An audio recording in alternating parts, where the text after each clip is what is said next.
Hi guys, what's up and welcome back to my channel. My name is Chylia if this is your very first time here. Today's video is going to be a little bit different as I'm not obviously putting any makeup on or anything like that. I want to sort of share my weight loss journey with you guys, where I started versus where I am and how I did it, and also sharing with you guys how far I'd like to go or how much further I have to go.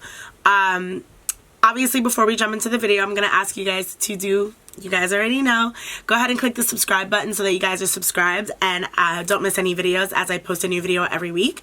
And of course, secondly, click the bell so you guys get notified so that you don't miss any of my posts. And lastly, at the end of the video, if you guys enjoyed it, go ahead and give it a thumbs up at the end. And then of course, leave a comment in the comment box down below so that I know that you guys want to see more videos like this in the future. Sorry guys, I got a text message and it just threw me off a little bit. It popped up on my computer, my phone. I was like, whoa, sensory overload.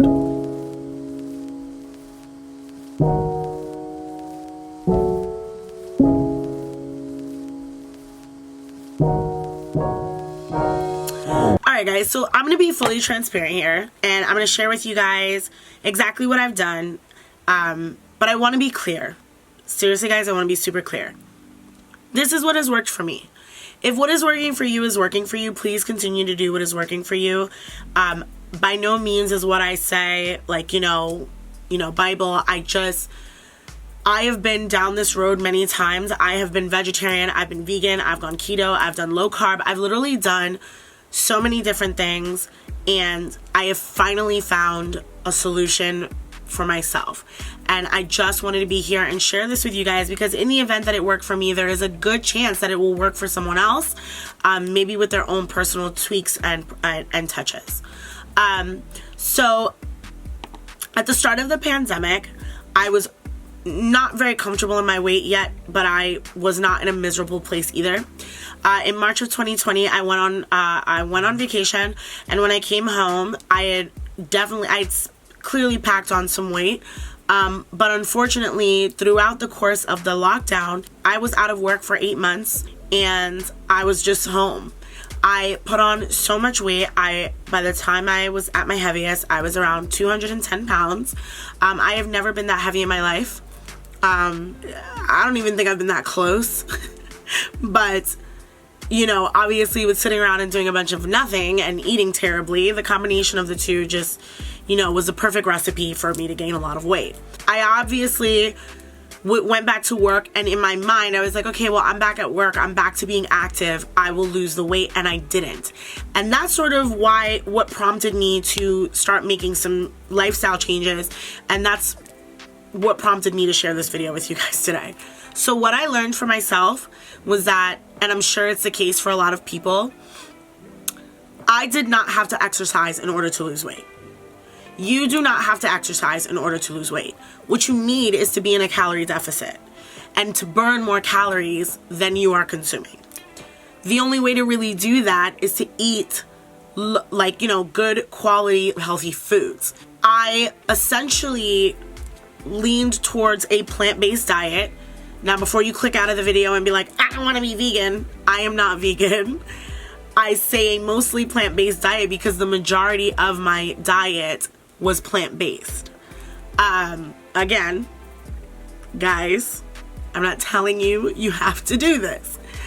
But a bowl of kale is drastically less calories than a bowl of pasta. That's just simple knowledge. That's common sense. And so I wanted to make sure I changed my diet first before I exercised. Now, the reason I say that is not because I don't want to exercise. I mean, let's be honest, who really likes going? There's plenty of people who like going to the gym. Most of us don't. That's why most of us don't go. Let's keep it funky, right? But it wasn't solely because I didn't want to go to the gym. It was because I've been that person who's been going to the gym, working out like a crazy person and not losing any weight. Versus this time around where I changed my eating habits and I lost so much weight and never once did I go to the gym. So I learned so much about myself and about just eating well, period, and your metabolism and things like that. And so I want to share like tips and tricks of what I did, how I did it, and you know what I've noticed. So one of the first things I did was I didn't pay attention to the scale. Obviously, I told you guys how much I weighed because I did in fact weigh that much. I'm not going to say I never weigh myself, but focusing on the scale is just not your best friend. It is a number, okay? It's a number. If you are content with how you look, be content with how you look. Don't care what the scale says. Secondly, I know you guys have heard this term before, that muscle weighs a lot more than fat.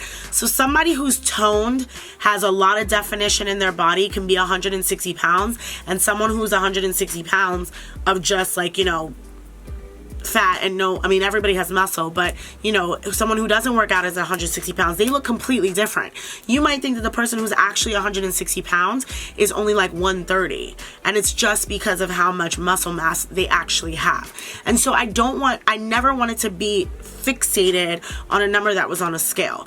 Now, if you need to sort of learn your starting point versus where you're going and where you will be, yes, definitely step on the scale. But don't become obsessed with it where you're stepping on it every single week or even every single day to sort of see where you are. One of the biggest indicators with how my body is changing is how my clothes fit. Now, unless you're shrinking your clothes in the dryer, they should fit the same pretty much every week if you're not losing or gaining any weight. Now, if that's not the case, then clearly you're either packing pounds on or you're losing them. And so that's a great indicator for me. Now, does it tell me exactly how much weight I've lost? No. But if I put on a size 12 pant and it doesn't fit me, and I gotta go to a 14, I know I've gained. Or if I put on a size 12 pant and I gotta go to a 10, I know it's because I've lost. Now, obviously, every store's clothes run a little differently. So don't go out and buy new pants in a size 12 or a 14 or whatever size you wear to try and figure out, am I losing weight or am I gaining weight? Use the items that are in your closet. So for example, I knew that I had gained weight because those same clothes that I was wearing when I was on vacation in March were the same clothes that couldn't fit me come summertime when I had been in lockdown for months. So that is the first thing I did, ignored the scale. Secondly, I started eating breakfast. I know that seems so minuscule, but it's so important. You hear all the time, oh, breakfast is the most important meal of the day. Bah, bah, bah, bah, bah. It really is. What they don't tell you is why, or sort of explain its importance. So everyone understands that they have a metabolism. Your genetics may determine how fast or slow your metabolism naturally is. There's all these different mechanisms inside of the human body that dictate how we will look and how we will gain or not gain weight, etc. Your thyroid, your this, your there's tons of different things. Now, if you are someone with a slower metabolism like myself, by going hours upon hours upon hours with not eating, I was essentially hurting myself. And the reason the reason I say that is because once I ate, my metabolism was like, guys, it's been 20 hours. She hasn't fed us anything. Lock and load and hold on to everything we've got. We don't know if it's going to be another 20 hours before she gives us any more food. So my body wasn't burning anything. My metabolism was like, we don't got time. Hold it. Now, if I go to bed at night, wake up in the morning, immediately jumpstart my day by getting some food into my system, my metabolism already knows it's time to get working. It's like, all right, we're up, we're moving, let's kill it, let's burn it, blah, blah, blah. Then I give it another one. So it's like, holy shit, I've got this one. Let's really pump it up and burn off the last one. That's sort of how it works.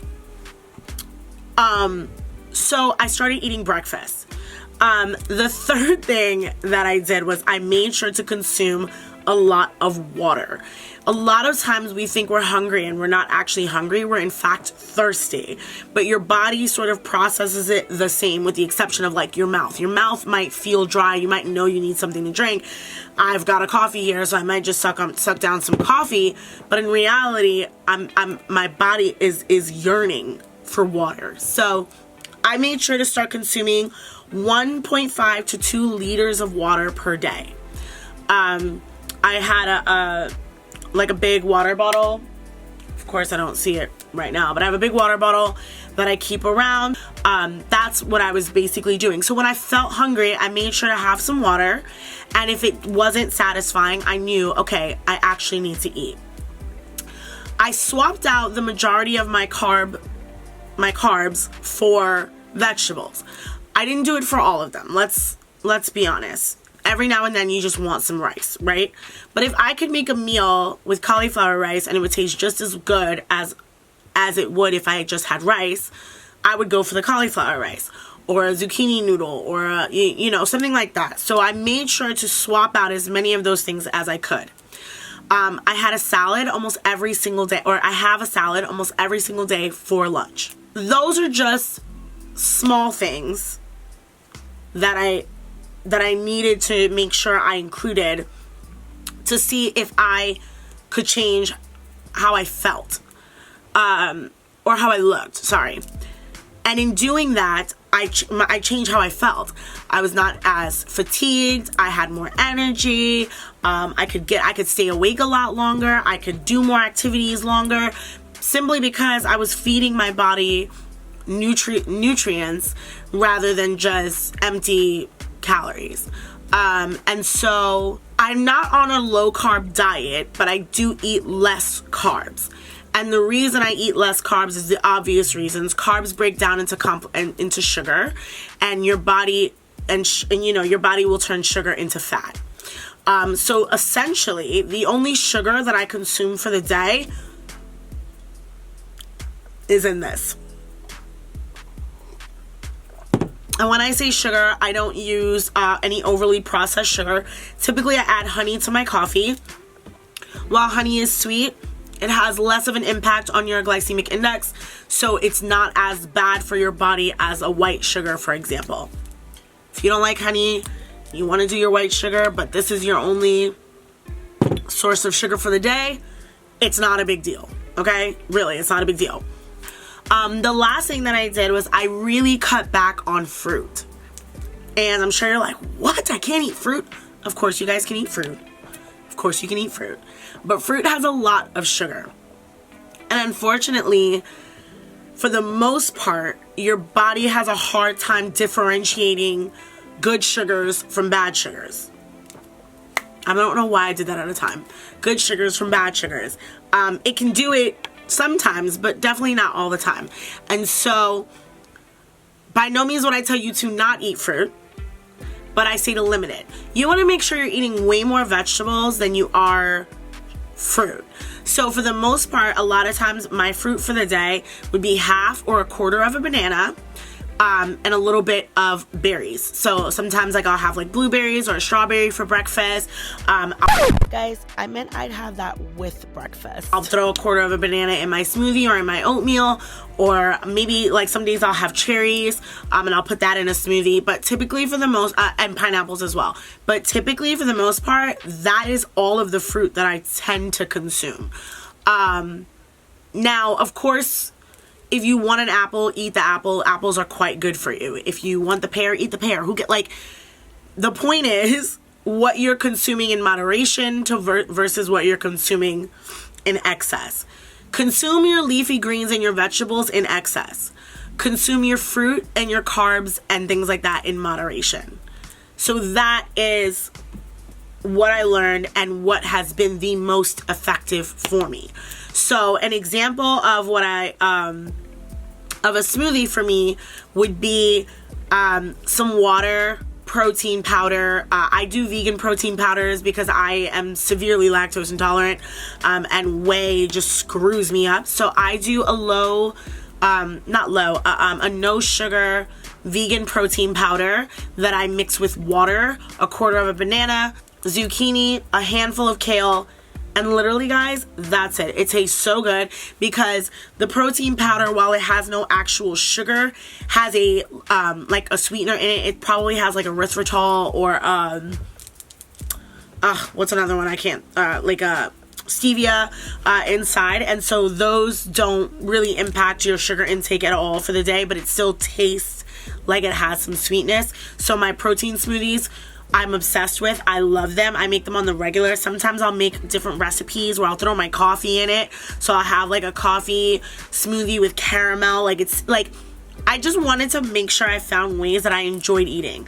I didn't want my lifestyle change to feel like a diet. I didn't want it to be like, okay, oatmeal for breakfast, no sugar, no nothing, no fruit. For lunch, it's a salad with no dressing. Dinner, it's broccoli and grilled chicken. Like, that is not, guys, I say all the time, Food is put on this earth to sustain you and to keep us alive, but it should not make you miserable. So many natural foods taste so good. So why deprive yourself of them when you can still have them, but just eat them in the right way, if that sort of makes sense. So when I go to the supermarket, I shop entirely on the outskirts of the supermarket because that's where the healthiest foods are. For the most part, I stay out of those inner aisles, or I will pick up small things here and there from the inner aisles, but I don't buy cereals, I don't buy chips, cookies, like all those things.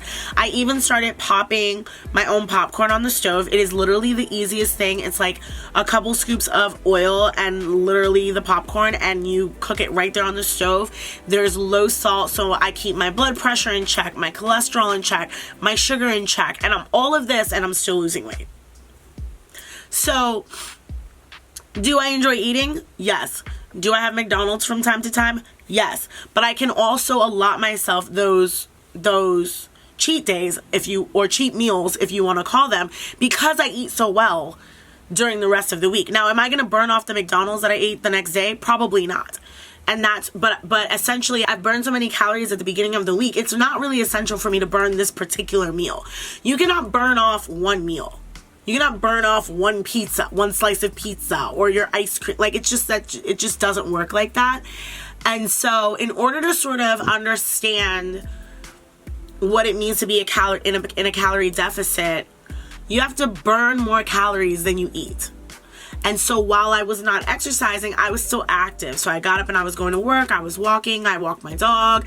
Like things like that. I'm up and down the stairs. So I was fortunate enough to not have to go to the gym in order to lose some weight. Now, if I want to lose weight faster, or if I want to tone up my body, that is where exercising comes in. So many people just really underestimate the importance of what you eat. Everybody thinks, like, if I go to the gym and I work out, the machine says I've burned 1,000 calories by the time I'm done working out for the day, I'm losing weight. You're not. You're just not. And I'm going to try and explain it in a way that I hope makes sense. If you're eating a 2,000 calorie diet, but you are only burning 1,800, you've essentially only burned your calories. You've not burned any fat. The calories themselves are just the food that has been consumed. But in order to lose weight, you have to burn fat that's already there from previous meals, essentially. So if you're going to the gym and you ate 2,000 calories for the day, but you burned off 22 over the course of the day, and obviously you wouldn't just burn 2,200 calories at that one gym session, but you walked up the stairs in your apartment, you carried some groceries, you walked to the deli, or not the deli, but like, I don't know, like, you guys catch my drift. Just breathing, you burn calories. You burn calories in your sleep. So let's say over the course of the day, you've burned 2,200 calories, and that day you ate 2,000.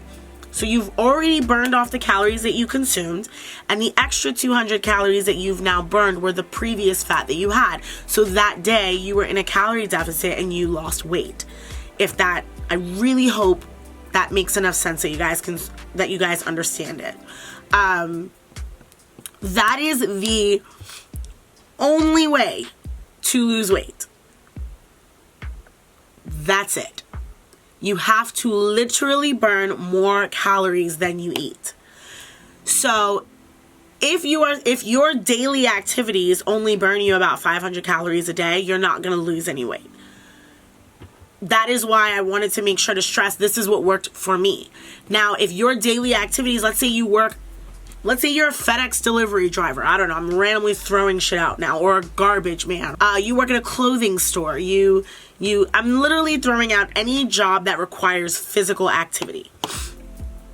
That job, the physical activity at that job, mixed with the physical activity that you would just do being a normal human, and you're consuming less calories already, you are guaranteed to be in a calorie deficit.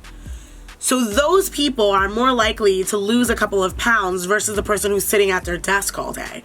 Not that there's anything wrong with sitting at your desk all day, but that's why I said this is what works for me. So now if you don't really engage in a lot of physical activity over the course of the day, you may not be able to lose as much weight as I've lost in even following every single step that I took. So for some people, the gym is like a bonus. For some people, the gym is necessary to in order to burn a little bit more calories. So it's sort of just important to you to find that happy balance between your calorie deficit and your exercise. I would like to personally lose weight a little bit faster, which is why I've now began to exercise. I will continue to lose weight, but now instead of me maybe losing 1 pound a week, now maybe I can lose 2 or 3. I don't know if that's maybe an exaggeration. I have no idea how many pounds you're actually supposed to lose. I'm just throwing an example out there. Now when it comes to food, let's jump back. Sorry, I know I'm like all over the place, but sometimes it's like hard for me to get all my thoughts in one sitting, even if it's like written right here in front of me. So let's jump back into food. The easiest way to sort of stay in a calorie deficit and not count calories is to sort of stay on top of your macros. And what are your macros? Your macros are how much protein you should have in a day versus how many carbs versus how much sugar versus how much fiber versus like it's essentially all of your necessary nutrients over the course of the day. So maybe someone who's trying to bulk up is eating, I don't know, 30 grams. Guys, literally, I'm pulling this out of my ass right now. 30 grams of carbs, 30 grams of protein, 10 grams of carbs, 5 grams of sugar. I don't know. I'm literally just throwing out an example. Those are macros. What you need for the course of the day. Now, I don't count macros, and the reason I don't is because the majority of my diet, like I said in the beginning, because I focus mostly on plant-based items, are so low cal, so low carb, so low everything, it makes no sense for me to count my macros. Unless it like comes to protein. But in typical cases, when it comes to my protein, I try to follow the serving of whatever it is like on the package that I've brought it. So like if one serving of my chicken breast is half of a cutlet, or the cutlet, depending on which one I purchase, that is what I'm eating for the day. So I don't really bother to count my macros. Now, if you're someone who does not really want to give up too much, it is important for you to count your macros. So you know how much rice to eat with this particular serving or how much pasta to put with this particular one. Because if you are following your macros and staying in a calorie deficit, you can sort of incorporate anything in your diet. Now, if you went and ate an ice cream sandwich, that probably ate up a healthy chunk of your macros, and for the rest of the day, you should probably only eat vegetables. But if you want to work it into your macros and you can fit it, and that's how you want to diet, I'm sorry, I don't want to use that word, and that's how you want to eat, go for it. For me, it was all about finding foods that I could work into my diet that were good for me, filling, but didn't make me feel like I didn't enjoy food. It's important for us to enjoy food. We have to eat. You have to eat. You know, if you are not enjoying your meals, then essentially you're missing out on a hefty portion of life. We cannot survive without food. But you should still be able, you need to enjoy it. You should want to enjoy it, you know? I really hope that makes sense. If you guys want me to share exactly what I eat over the course of a day, I am more than happy to do that. If you guys want to see how I ration out my food or anything like that, just please go ahead and drop it in the comment box down below. I'm happy to share. Like I said in the beginning, like I said not too long ago, I have begun to incorporate more exercise in my diet, thus helping me lose weight a little bit faster than what I was before. But the whole point in this is that I just wanted to be able to explain to you how important your eating is over exercising. And like I said, I don't want you guys to not exercise. It is so important for you to get in some form of exercise.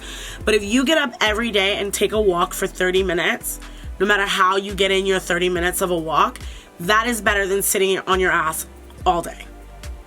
Okay, that's better than sitting on your ass all day. You don't have to get up and go bench press. You don't have you don't have to do those things. They are amazingly good for you. Amazingly good for you. But it was so important for me to get my eating in check before I jumped to do that, because I didn't want to have the excuse that I go to the gym every day. I can eat whatever I want. And unfortunately, I am not that lucky. I'm not that fortunate. There are plenty of people in this world that are. I am not one of them. I pack on a little chub here and there, and so that ain't for me. So kudos to anybody that works for, but I wish it worked for me. But yeah, that is pretty much it. I do just want to like reiterate how important it is to really just take advantage of the things that, you know, we have right here on the planet. You know, like the earth grows almost every single thing that we need to eat. And because of capitalism, there are so many unhealthy things that are on our food shelves. Try your best to stay away from those. Eat natural foods. Eat as clean as you can. Stay away from the fast food stores. You know, stay away from the junk food on the shelves. Indulge from time to time. We are human. Enjoy your life. But take care of yourself at the same time, you know? I know all too well how easy it is to get sucked into, you know, an unhealthy diet. And I am not perfect, and I have not mastered it by any means. And I may be even doing something, maybe even doing some things now that I can change in the future to be better. But this is where I am now. And I'm happy. You know, I'm really happy about it. I've lost a lot of weight. I feel so much better in my clothes already. And if I keep this up, not if I can, but if I keep this up and continue to incorporate exercising into my diet, just into my life, I'll be all the better for it. So yeah, I'm gonna go ahead and head off. Like I said, if you guys have any questions for me, please go ahead and leave them in the comment box down below. I will always respond. And I'm wishing all of you guys out there that are either on a weight loss journey at the beginning of one or thinking about starting one, I'm wishing you guys all the success in the future. You got this. I know you got this. If I learn anything new, or if I, you know, change how I'm feeling or anything like that, I'll definitely be sure to jump right on here and share that with you guys. And yeah, I love you all, and I'm so thankful that you guys stopped by here to watch this video. I love you guys all so much, and I'll see each and every one of you guys in my next video. Bye.